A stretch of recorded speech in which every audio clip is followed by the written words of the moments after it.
姐，你就告诉我房间号就行了。不信的话，你可以跟着我去看看，看看他听见我的声音开不开门。昨天我跟我老公吵架完之后，他就一个人躲在了这里。我给他打电话，竟然还是个陌生人接的。我现在真的特别害怕，他万一抛弃我了怎么办？真的杀过来了。大家求求你们，求求你帮帮我吧！我找到就是他。你怎么来了呀？这位女士，既然已经找到了您的丈夫，哎，我不是她丈夫啊！松手！不松手，我报警了！老公，你不要我了吗？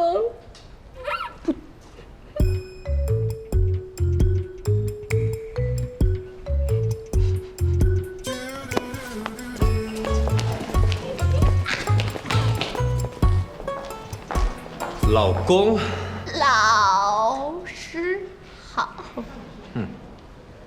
你怎么跟来了呀？为了见偶像正拼啊？我一定要见到姜老师，而且要保证是第一个见到他的编辑。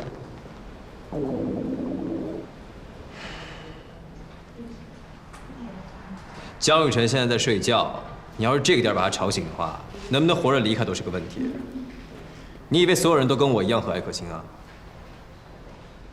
你和蔼可亲？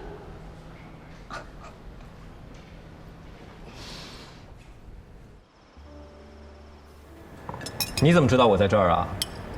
姜老师的微博不是发了定位吗？肉川老师，你觉得姜老师会愿意把《消失的游乐园》签给我吗？我知道这本书对他来说很重要。昨天他发出试阅序章后，肯定有很多出版社都在打他的主意。我是不是第一个来找你们的呀？不知道，应该是吧。不过我就很好奇啊，一个正常的女孩这时候不应该先哭一把，说姜老师怎么这样？他居然敢骗我！你怎么没这种情绪啊？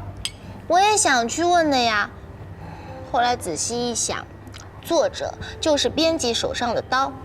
作为一名武将，如果不能好好利用自己的武器，反而用倚天剑去切西瓜，西瓜被劈碎了，桌子也被劈成两半，还要去怪武器太锋利了，这不行，这不行。所以我不能去怪他，我只能去说服他。那在你心里，我是个什么程度的武器啊？你算是屠龙宝刀。行，我现在就帮你把这个信长给叫出来。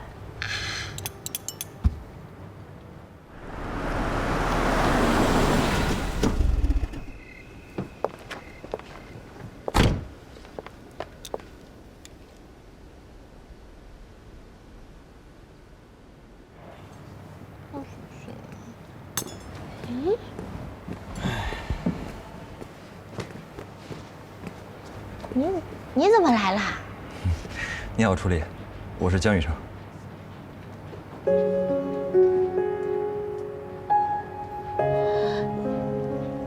你不是书店老板吗？怎么会是江雨成？之前一直没告诉你，你不会怪我吧？不会怪你。哎呀，早知道你是姜老师的话，我就会天天跑书店了。你好，你好。要不然咱们坐下聊，这搞得像是兄妹相认似的啊！来，坐下聊。啊，也谢谢你，楚理。谢谢你啊，帮我拉位子。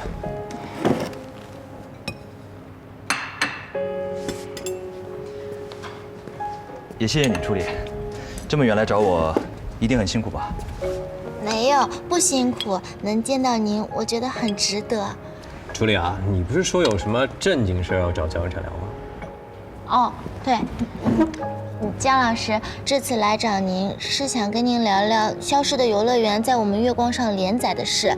之前你给我们发过试阅序章，我觉得能不能……其实那个故事，我只是觉得和你们的企划很符合，但是后来才知道，给你们造成了很大的困扰，我很抱歉。没关系，没关系，我是您多年的读者，也一直在等待您的新书。如果你能给我们月光一个机会，我一定会想尽办法满足您的条件，都可以商量的。真的，什么都可以商量？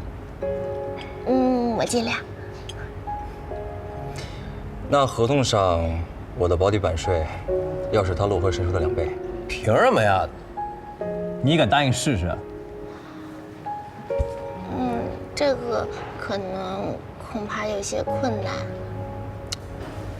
那我实在找不出任何理由能够跟圆月社合作。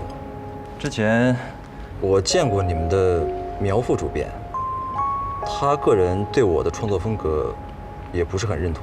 那是苗副主编，这次来找您的人是我，他不懂。楚理，如果我把消失的游乐园签给你，你会好好对他吗？